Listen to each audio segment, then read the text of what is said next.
Assalamualaikum warahmatullahi wabarakatuh. Kembali lagi di channel Radio Horor. Untuk kisah kali ini ada sebuah kisah yang diambil dari akun Twitter dari tulisannya @bonkyong. Dan untuk kisah yang akan saya bawakan kali ini yaitu sebuah kisah yang berjudul Kelima. Sebelum kita masuk ke ceritanya, tekan dulu tombol like video ini dan jangan lupa tekan juga tombol subscribe channel ini dan nyalakan juga lonceng notifikasinya agar tidak ketinggalan cerita-cerita baru dari channel ini. Dan bagi teman-teman yang ingin membaca langsung ceritanya, nanti silakan saja kunjungi linknya yang nanti akan saya sertakan di kolom deskripsi. Dan seperti apa untuk kisah kali ini? Langsung saja kita simak berikut ini. Kali ini saya ingin berbagi cerita lagi kepada teman-teman tentang sebuah pengalaman yang dialami langsung oleh istri saya. Cerita ini akan saya tuliskan kembali dengan sudut pandang yang disesuaikan agar lebih mudah dipahami. Tapi sebelumnya, seperti biasa, saya tidak akan menyebutkan setiap karakter dalam cerita ini dengan nama asli, melainkan nama samaran untuk menjaga privasi mereka. Sama halnya dengan nama tempat, nama instansi, nama jalan, dan hal-hal apapun yang sekiranya dapat menyebabkan ketersinggungan bagi beberapa pihak. Cerita ini terjadi beberapa tahun lalu ketika istri saya masih duduk di bangku SMA, tepatnya pada awal tahun 2009. Istri saya merupakan anak ketiga dari 5 bersaudara, atau bisa juga disebut dengan istilah anak tengah. Ia memiliki 2 orang kakak laki-laki dan 2 orang adik perempuan. Sebut saja Aryan, Galuh, Tiara, dan Cindy, dan istri saya Ditya. AA, karena memang istri saya merupakan keluarga berdarah Sunda yang dibesarkan oleh seorang wanita tangguh seorang diri, Mami, begitu kami memanggil beliau. Tanpa panjang lebar lagi, mari kita mulai ceritanya. Pagi itu tidak jauh berbeda dari pagi-pagi sebelumnya. Satu hal yang membuatnya spesial adalah penanda di kalender menunjukkan tahun 2008 telah usai. Ditya yang baru saja menghabiskan malam tahun baru bersama 4 orang temannya, hari itu bangun lebih siang dibandingkan biasanya. Ya, hari itu merupakan hari libur bersama menyambut pergantian tahun 2009. Ia terbangun dengan kondisi masih kelelahan setelah semalaman begadang bersama teman-temannya, menikmati barbeque yang sudah mereka rencanakan jauh hari sebelumnya.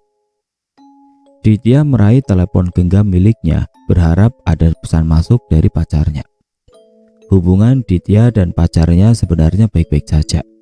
Namun kesibukan pacarnya yang kala itu berprofesi sebagai pembalap muda profesional membuatnya seringkali pergi keluar kota bahkan negeri untuk mengikuti kompetisi-kompetisi balap motor.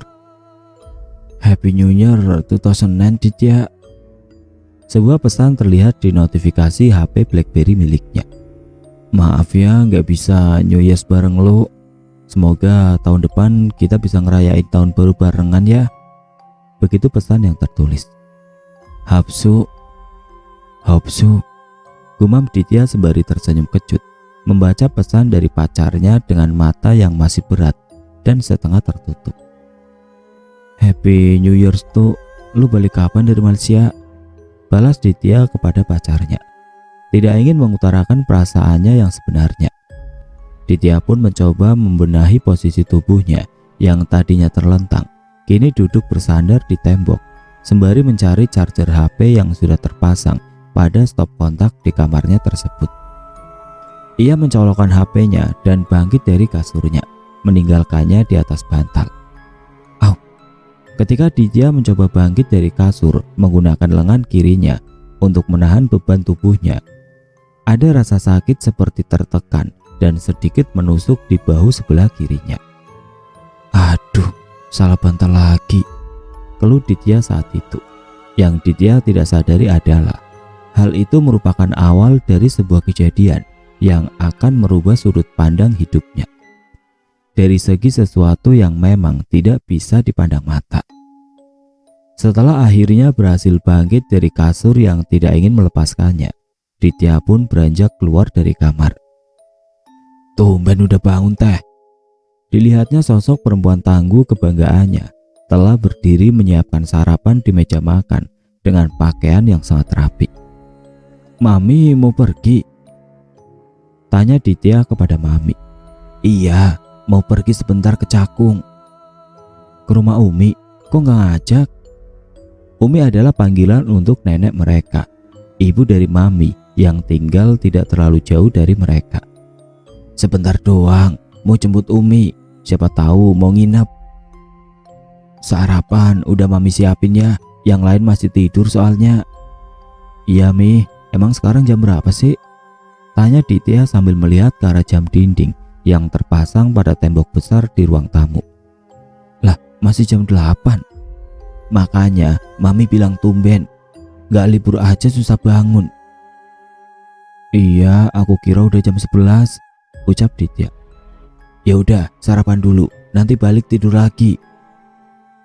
"Mami mau manasin mobil dulu ya Teh." Lanjut Mami sambil berjalan ke garasi rumah membawa kunci mobil, berniat menyalakannya. "Iya Mi." Ditya pun berjalan menuju meja makan. Ia membuka tudung saji yang tersusun rapi, menutupi sejumlah makanan yang telah disiapkan Mami sebelumnya. Ditya menarik kursi makan yang terletak di sisi kirinya, berniat duduk di sana. Sampai tiba-tiba, untuk kedua kalinya, ia merasakan hal yang sama seperti yang ia rasakan tadi. "Aduh duh, au." Bahu sebelah kirinya terasa nyeri lagi, dan kali ini sedikit lebih sakit dari sebelumnya. "Kenapa Teh?" tanya Mami yang sudah kembali dari garasi usai menyalakan mesin mobil. "Salah bantal kayaknya Mi, nyeri banget." "Ya, Mami panggilin tukang urut aja ya." "Gak usah lah Mi, gak apa-apa kok, paling nanti juga mendingan," tegas Ditya. "Beneran gak apa-apa? Kalau keseleo gimana?" tanya Mami yang sedikit khawatir. Mami memang sangat perhatian terhadap anak-anaknya. "Santai Mi," jawab Ditya. "Udah Mami pergi aja, nanti juga habis sarapan aku masuk kamar lagi." "Beneran Teh?" "Iya Mami." Ya udah deh, Mami jalan ya Teh." Mami pun berbalik, melangkah menuju pintu depan. Ditya mengikutinya di belakang. "Hati-hati ya Mi," ucap Ditya sembari melambaikan tangannya ke arah mobil melaju, menjauh meninggalkan rumah. Ia kembali menuju ke dalam rumah, menutup pintu depan dan membuka gordennya, membiarkan cahaya mentari di awal tahun menyinari ruang tamu rumahnya. Sesaat ia teringat seporsi lontong sayur di meja makan yang telah dibukanya. Ditya pun berjalan kembali ke meja makan yang hanya berjarak 5 langkah dari tempat ia berdiri. Sampai kembali ia rasakan nyeri di bahu kirinya, lebih nyeri dari sebelumnya, seakan sesuatu yang tajam mencengkram bahu kirinya. Kali ini Ditya mencoba meraih tembok, melipir, mencoba menahan sebagian beban tubuhnya. Sambil meraba menyusuri tembok yang menjadi pembatas antara 3 ruangan, ruang tamu, ruang makan dan kamarnya, ia terus berjalan berusaha meraih knop pintu kamarnya di ujung tembok. "Dit, ngapain kamu?" terdengar seruan dari arah ujung ruang makan. Dilihatnya Aryan yang baru saja turun dari tangga yang terletak tepat di samping wastafel pencuci piring. "Mau masuk kamar, Kok udah bangun?" tanyanya kepada kakak lelaki tertuanya. "Belum tidur ini," jawab Aryan. "Aku lapar, ada makanan gak?" "Ada tuh jawab Ditya sambil melihat ke arah meja makan, seakan menunjukkan pada Aryan sarapan yang sudah disiapkan Mami. "Kamu kenapa?" tanya Aryan melihat Ditya seperti menahan nyeri. "Gak tahu nih sakit banget pundak sebelah kiri." "Dih, tahun baru sakit. Ya udah sana tidur lagi Ki." Ditya yang sudah terbiasa dengan sifat Aryan yang suka sekali mengisengi adik-adiknya itu hanya tertawa kecil, lalu berbalik menuju ke kamarnya. Ia terduduk di kasur sembari menyandarkan punggungnya di tembok kamar, meraih HP BlackBerry Touch-nya di atas bantal yang ia tinggal dalam keadaan charging. Sesaat Ditya merasakan rasa nyeri itu lagi. Kali ini ketika punggungnya bersentuhan dengan tembok. Tidak sesakit sebelumnya, tapi kali ini sedikit ada rasa menusuk-nusuk. Ia pun memperbaiki posisi, merebahkan badannya di kasur. Aneh, kali ini seperti ada yang mengganjal di punggungnya. Belum sempat Ditya merebahkan punggungnya, rasa nyeri dan menusuk-nusuk itu kembali terasa. Seolah ada sesuatu yang sebelumnya mencengkram erat bahu kirinya dengan benda-benda tajam. Kini perlahan mulai menusuk-nusuk hampir seluruh bagian atas punggungnya. Tidak kuat menahan rasa sakit yang entah bagaimana perlahan mulai menusuk sampai ke kepalanya. Ia pun terpejam. Dan tiba-tiba tidak sadarkan diri. Ia terlelap, larut dalam ketidaksadarannya. Perlahan matanya terbuka. Dilihatnya sekeliling sejauh mata memandang. Tidak ditemukannya siapapun selain rerumputan hijau yang luas dengan ilalang tinggi yang tidak beraturan. Bingung, Ditya pun melangkahkan kakinya perlahan. Selangkah demi selangkah menelusuri lahan itu. Sampai didengarnya suara gemersik gesekan rumput yang menyertai langkahnya. Seakan ada sesuatu yang mengikutinya di belakang. Penasaran, ia pun menoleh ke belakang. Terkejut dan takut, itu yang Ditya rasakan seketika ia melihat ke belakang dan menyadari apa yang mengikutinya. Sesosok ular hitam besar tengah berdiri menegakkan sebagian tubuh atasnya jauh lebih tinggi dari Ditya. Sembari sedikit menundukkan kepalanya, Ditya yang ketakutan tidak mampu bergerak sedikit pun, bahkan untuk menggerakkan bibirnya. Semua sendi tubuhnya seakan mati. Namun ada rasa aman di dalam hati Ditya. Entah bagaimana, ada perasaan hangat dalam tatapan sosok itu. Ada yang menarik dari sosok itu. Dilihatnya jauh ke atas. Terpasang mutiara berwarna emas di kepalanya. Perlahan sosok itu menurunkan kepalanya, mendekatkan tatapannya. Hingga terjadilah momen itu. Mereka berdua beradu pandang. Seketika Ditya terbangun dari tidurnya, berkeringat dengan nafas yang terasa berat. Begitu berat nafasnya sampai terdengar seolah baru saja melakukan maraton. "Teh Ditya," tiba-tiba terdengar suara Mami dari depan kamarnya. "Teteh kenapa?" Suara Mami seakan memecah kebingungan Ditya akan mimpi buruk yang baru saja dialaminya. "Gak apa-apa Mi, Mami udah pulang," sahut Ditya sembari mengusap keringat yang mengucur deras di keningnya. "Udah dari tadi nak, bangun yuk, udah jam berapa ini?" "Baru juga tidur Mi," jawab Ditya kepada Mami. "Ngaco teteh, udah sore nak ini." Ditya yang mendengar itu kaget. Ia segera bangkit dari kasurnya dan membuka pintu kamar. "Udah sore, emang jam berapa Mi?" kata Ditya kepada Mami yang ia lihat seketika pintu kamarnya dibuka. "Udah jam 5 lewat, bentar lagi maghrib. Dari tadi dibangunin gak bangun-bangun." "Ah, jam 5? Ditya pun memastikan ucapan Mami sambil melihat ke arah jam dinding. Benar saja, dilihatnya jam menunjukkan pukul 17 lewat 10 menit. "Teteh kenapa?" tanya Mami yang penasaran akan sesuatu hal yang didengar Mami dari kamar Ditya. "Ah, kenapa emang Mi?" "Habis dari tadi kayak jejeritan gitu." "Ah, jejeritan?"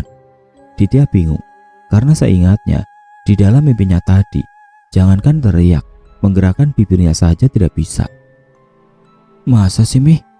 "Iya, makanya Mami bangunin." Sesaat mereka berdua terdiam. "Ya udah bangun, sholat dulu," ucap Mami memecah keheningan. Malam itu pun berlalu begitu saja, tidak ada keanehan lagi sampai keesokan paginya. Ditya membuka matanya, terbangun tidak nyaman, merasakan rasa nyeri yang tiba-tiba mengganggu tidurnya. Bahu kirinya kembali terasa nyeri, masih dengan perasaan terjanggal sesuatu. Tidak ingin terlalu larut dalam rasa sakit itu, ia pun beranjak ke kamar mandi bersiap untuk pergi ke sekolah. Ditya yang duduk di bangku SMA kelas 3 di sebuah sekolah swasta yang cukup ternama di daerah Bekasi Selatan. Hari itu dengan berat hati harus tetap berangkat sekolah walaupun masih merasakan rasa nyeri yang sebenarnya membuat ia kesulitan berdiri. Untungnya, jam terakhir hari itu kosong. Guru yang seharusnya mengajar ternyata tidak masuk hari itu. Ditya bersama keempat temannya, layaknya anak-anak ABG pada zaman itu, ketika ada jam kosong, mengisi waktu mereka dengan bergosip dan berfoto-foto. Sampai suatu momen yang membuat mereka terkejut terjadi. Tidak hanya mereka, tapi semua murid di kelas itu pun menyaksikannya. Dari salah satu hasil foto mereka berlima, terlihat ada yang aneh. Dalam foto itu, sesuai urutan dari kiri ke kanan, Stefani, Nabila, Tari, Ditya, dan Nadia. Namun kejanggalan berawal ketika Nadia tiba-tiba berkata, ini apa?" Sambil menunjuk sesuatu yang terlihat tidak wajar berada di antara Ditya dan dirinya. "Ini siapa?" Nabila terkejut dengan nada tinggi. Mereka berlima terdiam dan seisi kelas pun menoleh ke arah mereka. Dalam foto itu ada sosok wajah seorang perempuan, seolah mengintip dari balik tubuh Ditya, menampakkan sebagian sisi kiri wajahnya dengan rambut panjang yang sedikit tidak beraturan. Murid-murid lainnya pun menghampiri untuk melihat foto tersebut, membuat suasana menjadi sedikit geger. Mereka saling berbisik, ada juga yang berisik, semua tertuju pada percakapan mengenai foto itu. Tanpa ada satu orang pun yang menyadari di sekitar mereka, salah satu dari mereka mulai berbeda. Ditya yang berada di kerumunan itu perlahan melipir, menghindar, merasa tidak nyaman. Sampai akhirnya, Nabila yang sedari tadi memperhatikan gelagat Ditya pun menyadari sesuatu. "Dit, lo nggak apa-apa?" tanya Nabila dengan nada yang lumayan tinggi, memecah kebisingan kelas. Seketika semua mata tertuju pada Ditya yang terlihat mulai lunglai. Mereka panik. Beberapa orang berusaha secepat mungkin menghampiri Ditya, menahan tubuhnya yang terlihat hampir saja terjatuh ke lantai. Bukan tidak kuat ataupun lemas, tapi beban tubuh Ditya saat itu seakan bertambah berkali-kali lipat dari beban normalnya. Sampai beberapa anak lelaki pun kewalahan mencoba menahan tubuhnya. Bingung, akhirnya beberapa di antara mereka bergegas ke ruang guru, mencoba memanggil guru agama mereka. Ditya pun didudukan pada sebuah bangku di pojok ruangan dengan beberapa anak yang menemaninya. Sementara yang lain ada yang menghindar karena takut. Ada juga yang berjaga di depan kelas untuk menjaga ketenangan agar tidak sampai menambah geger. Pak Darwis, guru agama mereka pun tiba dan segera masuk ke dalam untuk melihat kondisi Ditya, ditemani oleh wali kelas mereka, Bu Sofi. "Kenapa, Dit? Sakit?" Bu Sofi mencoba berbicara kepada Ditya yang terlihat semakin pucat. "Sakit, Bu," jawab Ditya.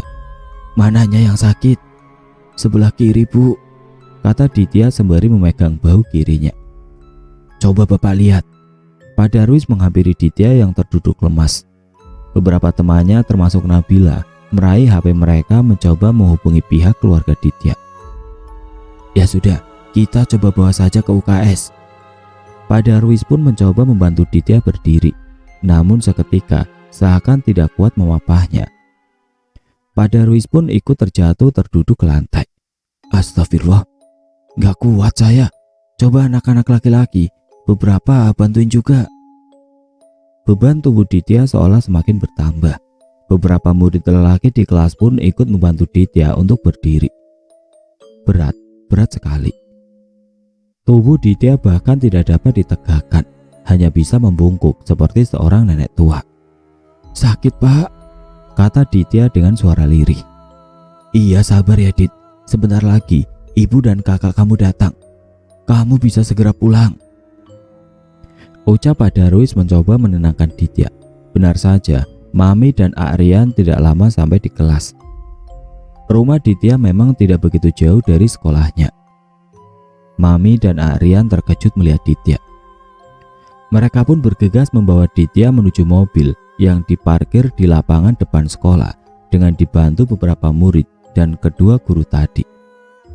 "Bu, ini ada yang gak beres," pesan Pak Darwis kepada Mami. "Nggak beres gimana, Pak?" tanya Aryan menimpali pernyataan itu.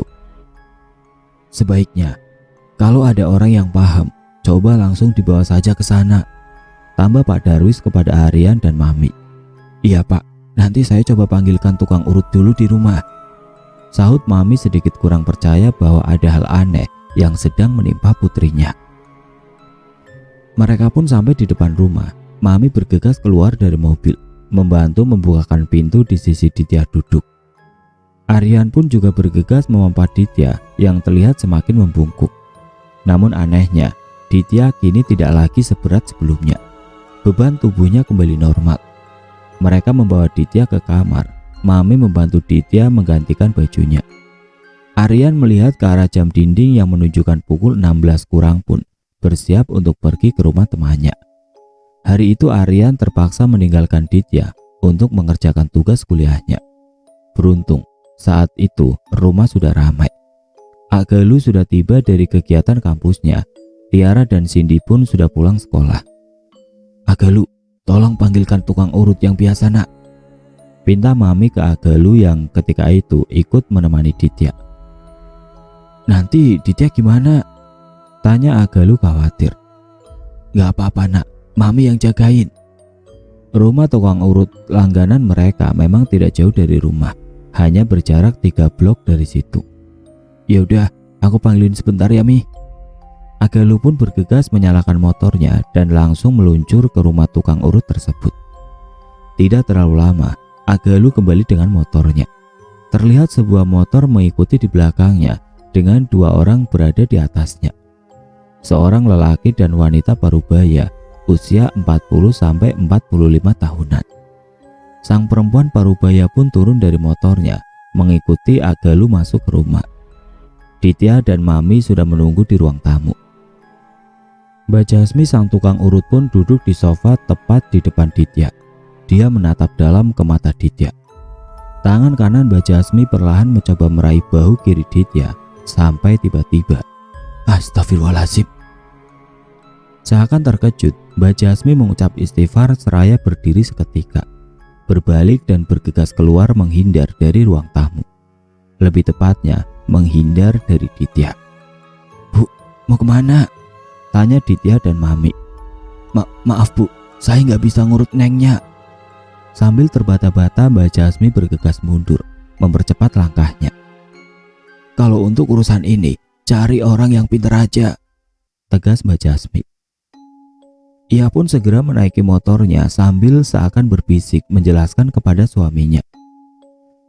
Suami Mbak Jasmi pun seakan terkejut dengan apa yang disampaikan istrinya, memandang Ditya dengan tatapan kaget dan dengan segera memutarbalikan motornya. Bergegas pergi meninggalkan rumah Ditya. Bingung dengan apa yang terjadi, Mami dan Agalu pun kembali membawa Ditya masuk ke kamar. Jam menunjukkan pukul 17.57 waktu Indonesia Barat. Hari semakin gelap. Kondisi Ditya belum juga membaik. Agalu tiba-tiba teringat.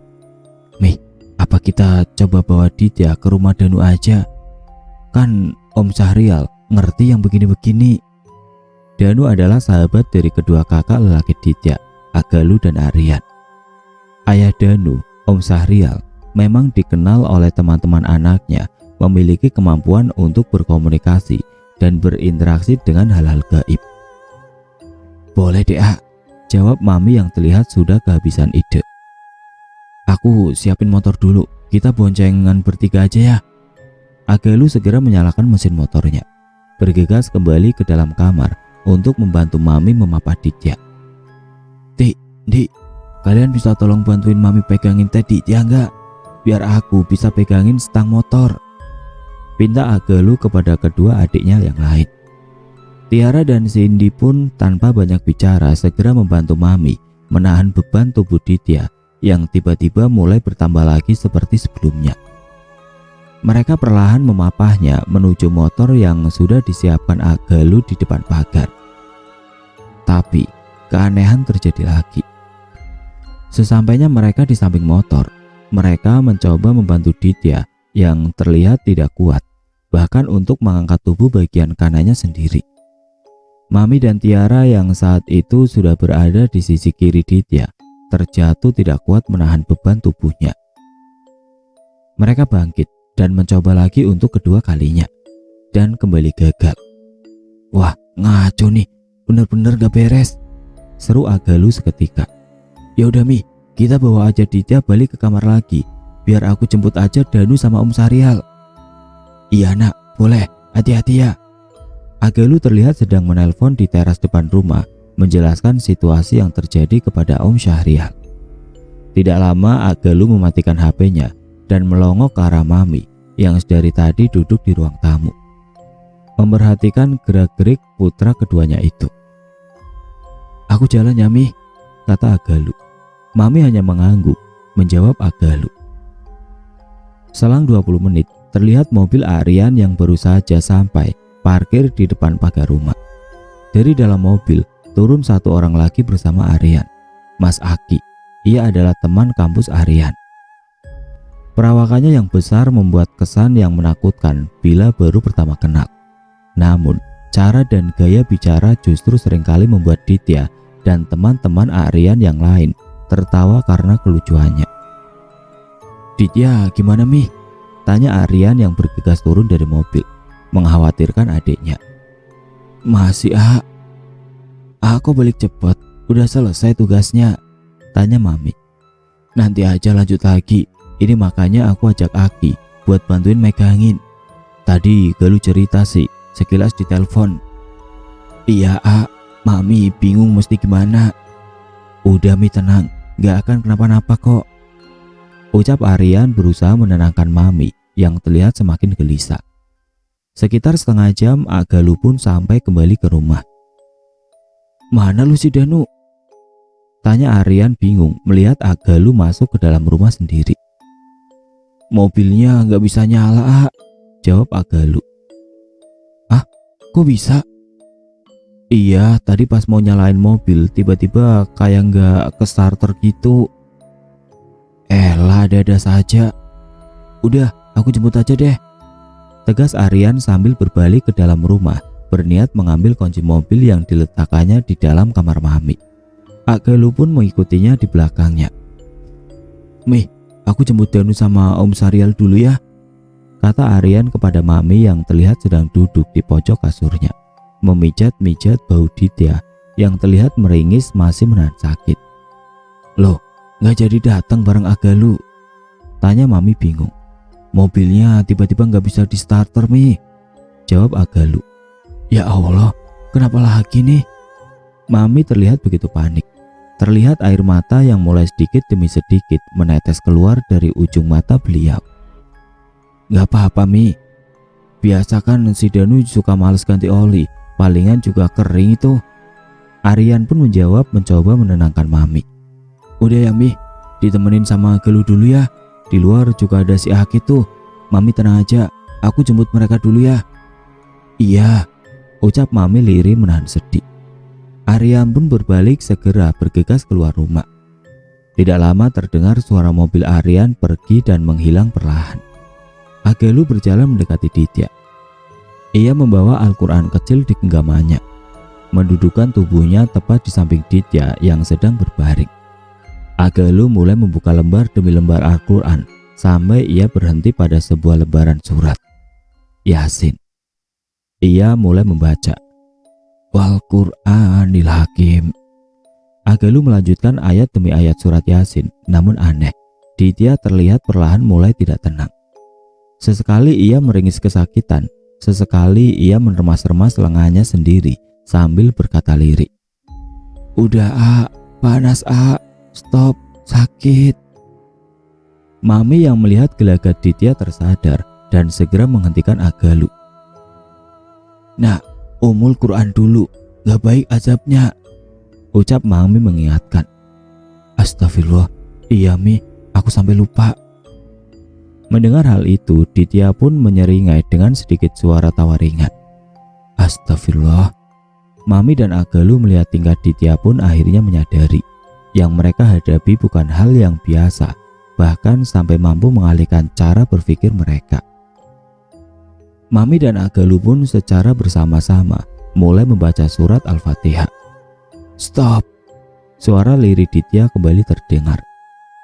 Ayat demi ayat yang dibacakan seakan membuat Ditya semakin tidak tenang. Sampai pada akhir ayat, Ghairil maghdubi alaihim waladdallin. Tiba-tiba saja suara Ditya meninggi dengan nada marah. Berhenti! Matanya memerah, namun terlihat tetes demi tetes air mata perlahan mulai keluar dari matanya. Udah, sakit. Mami dan Galuh yang terhenti, terkejut mendengar nada tinggi Ditya itu pun hanya bisa mematung sesaat, sampai terdengar suara gebrakan pintu kamar yang terbuka. Di depan pintu berdiri Mas Aki, Tiara dan Cindy yang terlihat panik mendengar suara teriakan Ditya dari luar kamar. Kenapa Mi? Gal? Tanya Mas Aki panik. Melihat kondisi Dita yang sedang tidak jelas itu, Mas Aki pun segera menghalangi pandangan Tiara dan Cindy yang ketika itu memang masih di bawah usia remaja. Teh Ditya kenapa Mi? Tanya Tiara yang penasaran bercampur khawatir sambil mengintip dari balik badan Mas Aki yang besar. Gak apa-apa nak, jawab Mami mengalihkan. Teh Tiara, ajak Cindy ke kamar depan dulu ya nak.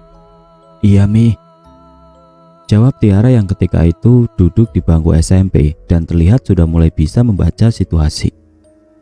Tiara pun segera mengajak Cindy menjauh sambil menghalangi pandangannya. Melihat Tiara dan Cindy yang sudah masuk ke dalam kamar yang lain, Mas Aki pun menutup pintu kamar Mami dan berjaga di dalam mendampingi Mami dan Galuh. Tangan kanan aku perih Mi. Tiba-tiba terdengar suara lirik Ditya yang meringis kesakitan memegang lengannya. Kenapa nak? Tanya Mami. Perih Mi, perih banget. Perih bukan sakit, tanya Mami lagi memastikan. Perih kayak ditusuk, jelas Ditya. Galuh yang penasaran dengan perkataan Ditya pun mencoba menggulung lengan baju Ditya yang saat itu mengenakan sweater lengan panjang. Mereka semua terkejut dengan apa yang mereka lihat. Lengan Ditya dipenuhi dengan bercak-bercak luka yang sebelumnya tidak ada. Terlihat ada 5 bekas gigitan yang seperti bentuk gigitan manusia. Ya Allah nak, kenapa kamu nak? Mami terdengar begitu panik sekaligus sedih di saat bersamaan. Galuh dan Mas Aki yang melihat hal itu pun terdiam. Tidak bisa berkata apa-apa, menyaksikan hal yang benar-benar aneh dan di luar nalar mereka itu. Perih Mi. Di sisi lain Ditya masih meringis, berusaha menahan rasa sakit yang kini tidak hanya di bahu kirinya, tapi juga di lengan kanannya. Tidak tahu harus berbuat apa lagi, Galuh perlahan melanjutkan lantunan ayat suci Al-Quran. Namun, setiap ayat yang dibacakannya seakan menambah rasa sakit pada tubuh Ditya. Entah apa yang terjadi, tiba-tiba Ditya meraih tangan Galuh yang sedang melantunkan surat Al-Baqarah. Mencengkeramnya dengan sangat erat. Seketika matanya terbelalak menatap mata Galuh seolah marah. Namun sesaat, tatapan amarah itu berubah menjadi sebuah seringai senyuman. Kemudian matanya terpejam dan tubuhnya terjatuh di kasur. Ditya tidak sadarkan diri. Teteh. Mami yang panik melihat itu menghentak-hentakan tubuh Ditya, berharap putri tertuanya membuka mata. Mas Aki segera menghampiri Ditya, meletakkan jari telunjuknya di antara hidung dan bibir Ditya, mencoba memastikan hembusan nafasnya. Tenang Mi, ini cuma tidur, tegas Mas Aki menenangkan Mami. Tapi bisa bangun kan Ki? Tanya Mami panik. Insya Allah Mi, kita biarin dulu aja Ditya istirahat, lanjut Mas Aki. Iya Mi, kasihan juga Ditya pasti capek, tambah Galuh. Iya ya nak. Galuh merangkul mencoba membantunya berdiri. Udah yuk Mi, kita keluar dulu aja, biarin Dityanya tidur dulu. Mami pun berdiri seolah setuju, sambil dipapa Galuh dan sesekali melihat tubuh putrinya yang kini terbaring di kasur tidak berdaya. Mami keluar meninggalkan kamar. Jam dinding di ruang tamu menunjukkan pukul 20.23 waktu Indonesia Barat. Suara mesin mobil yang dimatikan terdengar dari depan pagar. Aryan telah sampai. Bersama Aryan, turun 2 sosok lelaki lainnya dari dalam mobil, Mas Danu dan ayahnya Om Sahrial. Assalamualaikum. Suara Om Sahrial lantang terdengar memasuki rumah. Waalaikumsalam Om. Sahut Ak Galuh dan Mas Aki yang keluar dari kamar Mami. Dityanya mana Gal? Ki? Tanya Mas Danu sambil memperhatikan sekeliling. Di kamar Mami Dan, ayo. Aryan menjawab sembari mengarahkan Mas Danu menuju ke kamar Mami. Jadi gimana kondisinya sekarang? Tanya Syahrial yang seakan mengerti situasi apa yang telah Ak Galuh dan Mas Aki lalui, melihat ke dalam ekspresi wajah mereka. Sekarang sih udah aman Om, Dityanya lagi tidur, jawab Ak Galuh. Oh gitu. Syahrial pun menjawab dengan nada seolah ia pun paham bahwa ini belum berakhir. Tiba-tiba, Gal, Ki, tolongin dong. Terdengar suara Aryan dari dalam kamar Mami berteriak panik. Ak Galuh dan Mas Aki yang terkejut pun segera menuju ke kamar Mami. Kenapa Ak? Ak Galuh membuka pintu kamar Mami dan terkejut melihat tubuh Ditya yang sudah tergeletak di lantai, tidak jauh dari ranjang, masih tidak sadarkan diri. Di sampingnya, Mas Danu juga terjatuh. Sebagian kakinya tertimpa tubuh Ditya. Lah, kenapa ini? Tanya Mas Aki bingung. Si Ditya berat banget, gak kuat gua, kata Mas Danu menjelaskan dengan nada sedikit meringis seolah menahan sakit. Lo gak apa-apa Dan? Gak apa-apa sih, cuma ini ketiban kaki gua, gak bisa ditarik, berat banget. Aryan, Ak Galuh dan Mas Aki pun mencoba mengangkat tubuh Ditya yang tergeletak di lantai menimpa kaki Mas Danu. Wah gila, kok berat banget ini si Ditya? Mas Aki mulai panik. Udah yuk, gak apa-apa, kita angkat bareng-bareng, kata Aryan sembari menahan kedua lengan Ditya. Mereka membawa tubuh Ditya yang bertambah bebannya keluar kamar. Mereka mendudukan Ditya di sofa ruang tamu sesuai arahan Syahrial. Aduh Pak, mohon maaf jadi merepotkan. Mami yang baru saja sholat Isya keluar dari kamar depan menghampiri Syahrial. Gak apa-apa Bu, namanya juga musibah, jawab Syahrial menenangkan. Di sofa, Ditya mulai terbangun. Matanya perlahan terbuka. Masih dalam posisi duduk, ia langsung melemparkan pandangannya ke arah Syahrial. Mih, Om, Ditya udah bangun, seru Ak Galuh yang menyadari hal itu. Syahrial pun menoleh ke arah Ditya, berbalik mulai menghampirinya. Ditya terus memandangi Syahrial, mengikuti setiap langkahnya tanpa melepaskan pandangannya sekalipun. Sampai ketika Syahrial berdiri tepat di depan Ditya, ia tersenyum pada Syahrial. Senyuman itu bukan merupakan senyuman sapaan. Lebih terkesan sebuah senyum ejekan, senyum menyeringai yang terlihat merendahkan Syahrial. Ditya, tanya Syahrial. Ditya tetap tersenyum. Ditya, Syahrial melanjutkan. Ditya tidak bergeming, masih tersenyum menyeringai menatap mata Syahrial. Kamu siapa? Kali ini pertanyaan Syahrial berhasil merubah ekspresi Ditya. Ia tidak lagi tersenyum, menatap tajam menunjukkan rasa tidak suka akan kehadiran Syahrial. Jawab pertanyaan saya, kamu siapa?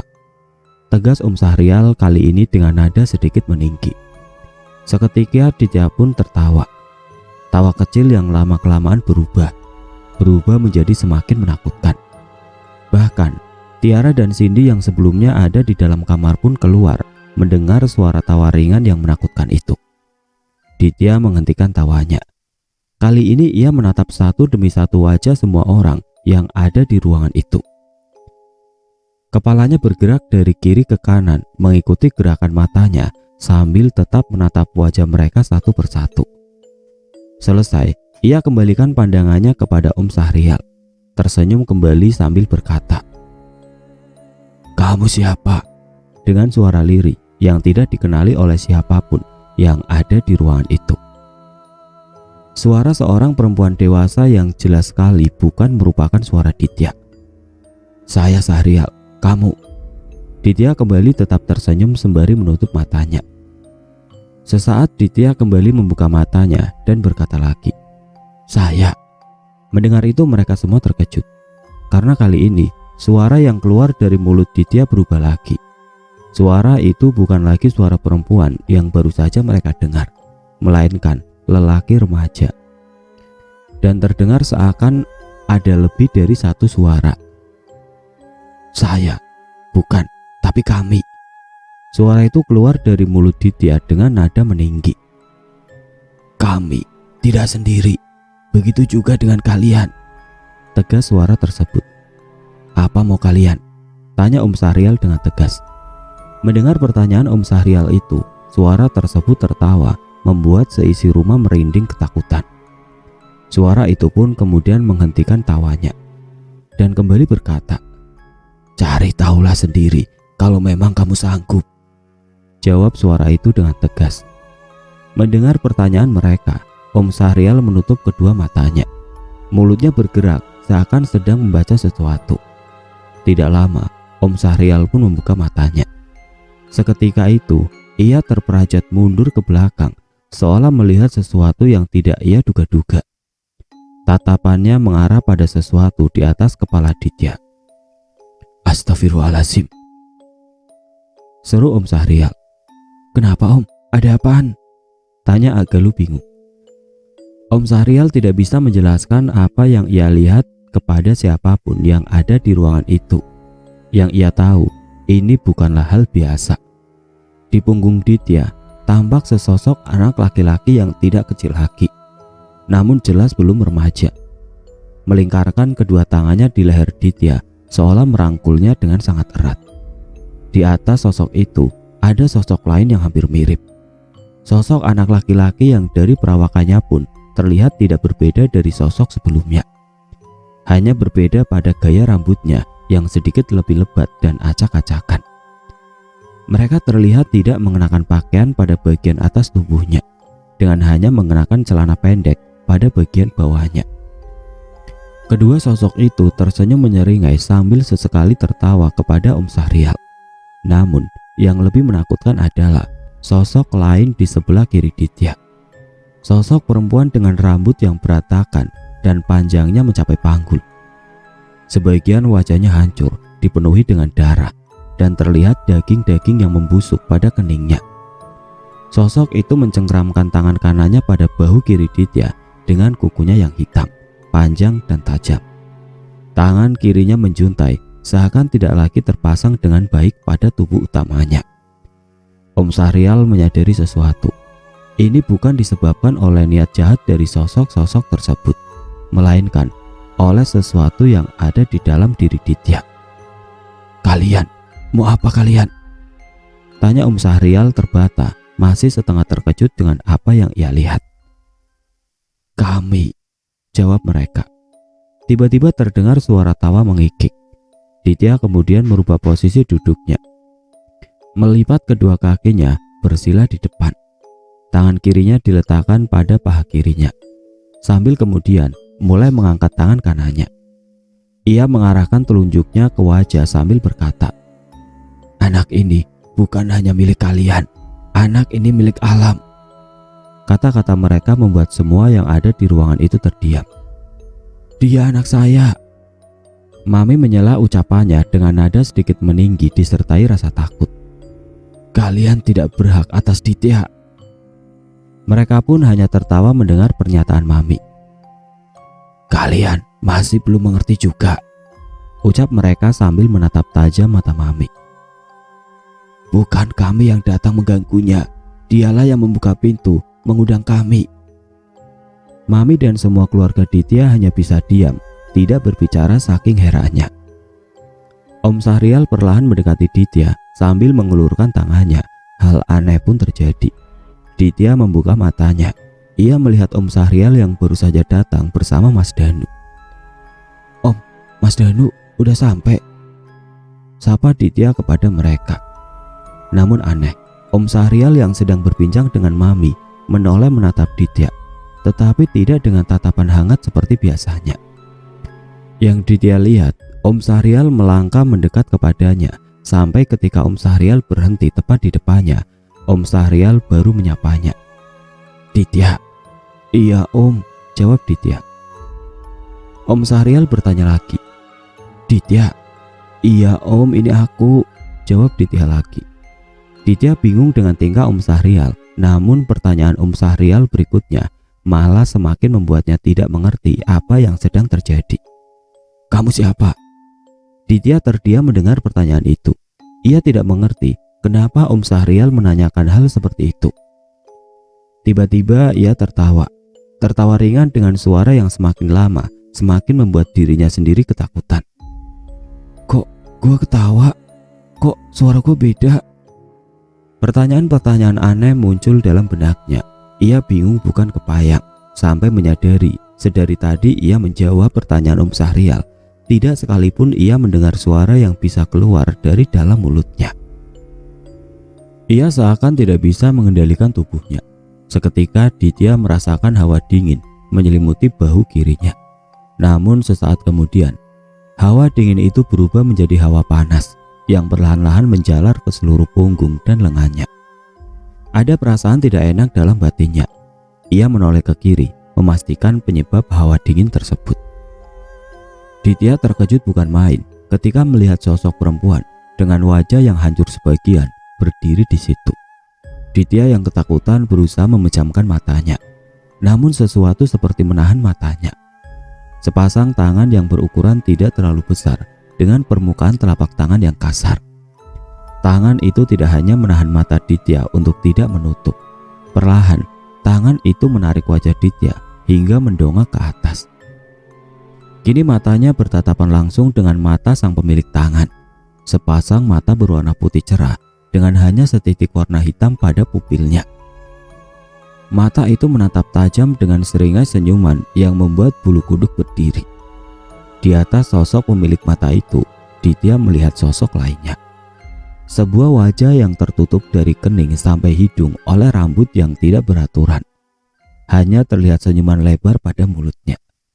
Kedua tangan itu kemudian menggerakkan kepala Ditya mengarahkan menghadap ke sisi kirinya, tempat sosok wanita dengan wajah hancur itu berdiri.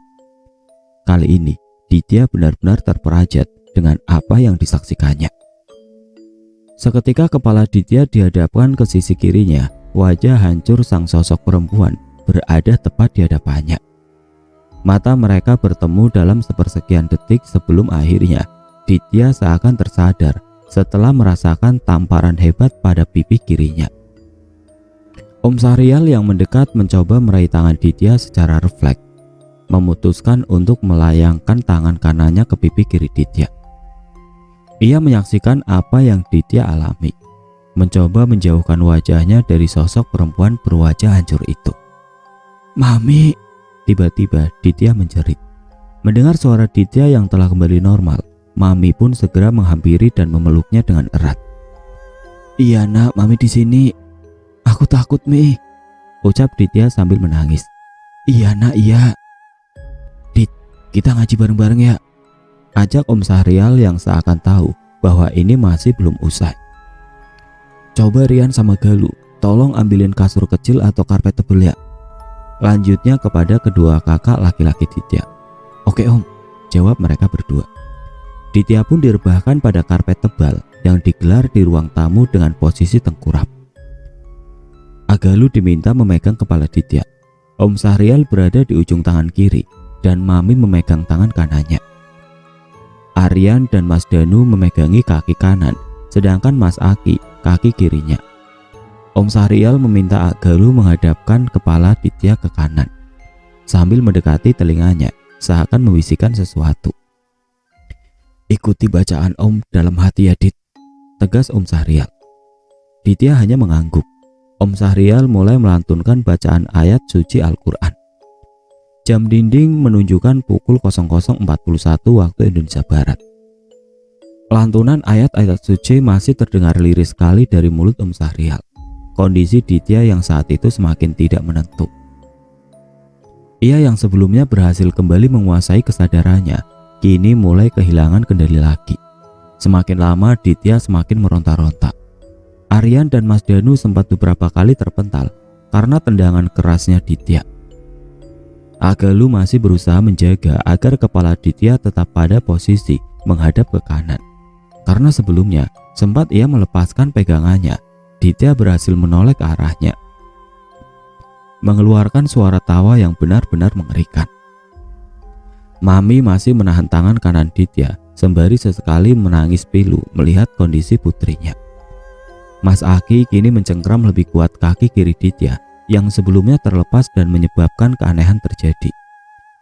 Tubuhnya terangkat sekitar 1-2 cm dari lantai, melayang sembari memberontak, menghentakkan tendangan-tendangan kecil yang sangat kuat. Bahkan mampu membuat badan Rian dan Mas Danu terpental. Momen ini berlangsung sangat lama, 2 jam, ya bayangkan 2 jam, sampai pada suatu titik Ditya yang meronta, menjerit-jerit, berhasil melepaskan kembali pegangan tangan Galuh pada kepalanya. Menoleh ke kiri melemparkan pandangannya kepada Om Sahrial. Dengan tatapan tajamnya, Ditya seketika meludahi wajah Om Sahrial. Kemudian tertawa keras. Suara tawa itu terdengar lebih mengerikan dari sebelumnya, membuat semua yang ada di ruangan itu tidak akan bisa melupakan seumur hidup. Suara tawa yang akhirnya menghilang dan membiarkan Ditya tergeletak dalam keadaan tidak sadarkan diri. Om Sahrial mengusap wajahnya, membersihkan bekas ludah yang tadi tersembur dari mulut Ditya. Ia menoleh melihat jam yang menunjukkan pukul 03:02. Om Sahrial melonggarkan cengkraman tangannya di tangan kiri Ditya. Beranjak bangkit perlahan, ia menarik nafas panjang. Kemudian berkata, "Selesai juga hari ini." Perkataannya membuat mereka yang ada di ruangan bingung. Seakan kejadian ini hanya awal dari kejadian-kejadian lainnya. "Maksudnya gimana, Om?" tanya Galuh yang jelas kelihatan tidak paham maksud dari omongan Om Sahrial. "Anak ini, Ditya," sambil terengah-engah Om Sahrial coba menjelaskan. "Dia agak berbeda dari anak-anak lainnya." Penjelasan Om Sahrial menutup kejadian-kejadian di hari yang melelahkan itu. Tidak satupun anggota keluarga Ditya yang mengerti maksud dari ucapan Om Sahrial. Namun mereka sadar ada hal yang tidak bisa dijelaskan dan ada hal yang tidak boleh dijelaskan secara gamblang. Namun mereka tahu bahwa kejadian ini merupakan pintu bagi kejadian-kejadian aneh yang akan datang. Terik cahaya matahari yang menusuk kulit membangunkan Ditya dari tidur lelapnya. Tubuhnya masih terasa sakit dan pegal, efek dari kejadian dini hari tadi. Dibukanya kedua matanya, mencoba menyadarkan diri. Dilihatnya samar-samar sekeliling. Ini bukan kamar tidurnya, ini kamar Mami. Tiba-tiba terdengar suara pintu terbuka. "Loh nak, udah bangun?" Suara hangat Mami menenangkan hatinya. "Iya Mi." "Mau makan nak?" tanya Mami yang seakan tidak ingin membahas kejadian semalam. "Ntar aja Mi, sekarang jam berapa Mi?" "Jam 12 nak, sholat duhur dulu Ki." "Loh, gak sekolah ya aku?" "Iya, istirahat dulu aja nak." "Mami siapin makan dulu deh ya." Mami pun berbalik keluar dari kamar, berniat menyiapkan makan siang untuk Ditya. Ditya mencoba bangun dari tempat tidur, beranjak perlahan menuju meja makan. Siang itu, Ditya menghabiskan waktu bersama Mami, berbincang tentang banyak hal. Hari berganti malam. Malam itu Ditya memutuskan untuk tidur kembali ke kamar tidurnya. Ia merasa sudah baik-baik saja. Tubuhnya yang lemas masih terasa pegal-pegal, sisa kejadian kemarin malam. Ditya yang memang menderita insomnia kala itu, menghabiskan waktunya bermain HP, mencoba membuat matanya lelah, sampai ia mendengar dentuman yang keras sekali dari arah atap tepat di atas kamarnya. Ditya yang terkejut tanpa sadar melempar HP-nya sembari langsung menarik selimut menutupi wajahnya. Tidak lama, Ditya pun terlelap dalam tidurnya. Namun ternyata hal ini tidak berakhir begitu saja. Dentuman keras itu terus Ditya dengar selama 4 hari berturut-turut. Pada hari kelima, dentuman itu tidak terdengar lagi. Tapi kali ini, Ditya merasakan ada sesuatu yang jatuh dari langit-langit kamarnya, menimpa tubuhnya. Ditya yang terus merasakan hal ini, akhirnya menceritakan semua kepada Mami pagi harinya. Dan Mami pun meminta tolong agar Om Sahrial kembali datang ke rumah. Sore itu Om Sahrial tiba di rumah. Disitulah semua cerita terungkap. Nah, mulai sekarang saya akan kembalikan sudut pandang ke awal seperti saya pertama menuturkan cerita ini. Seperti yang sudah saya jelaskan di awal, istri saya adalah anak ketiga dari 5 bersaudara. Katanya, kalau orang dulu menyebut anak-anak seperti ini dengan istilah anak tengah. Bagi sebagian banyak orang, istilah anak tengah bukanlah sesuatu yang aneh. Namun bagi beberapa, istilah tersebut mengandung makna yang lebih mendalam. Jembatan, gerbang, atau mediator. Istilah-istilah ini mungkin umum bagi beberapa golongan tertentu. Bagi istri saya dan saya pribadi, manusia diciptakan beragam oleh Allah Subhanahu wa Ta'ala dengan segala kelebihan dan kekurangannya. Manusia merupakan makhluknya yang paling sempurna dengan segala keterbatasan yang mereka miliki. Cerita ini saya bagikan bukan untuk menggambarkan bahwa istri saya berbeda, karena memang dia tidak berbeda dari perempuan-perempuan lainnya di mata saya, kecuali merupakan perempuan tercantik dan terbaik yang sudah Allah tetapkan untuk saya. Semoga dari pengalaman istri saya ini dapat diambil hikmah seperti apa yang telah mereka sampaikan, bahwa kita tidak sendiri, kita hidup berdampingan antar sesama manusia dan alam sekitar. Ada batas-batas yang tetap harus kita hargai dan jaga.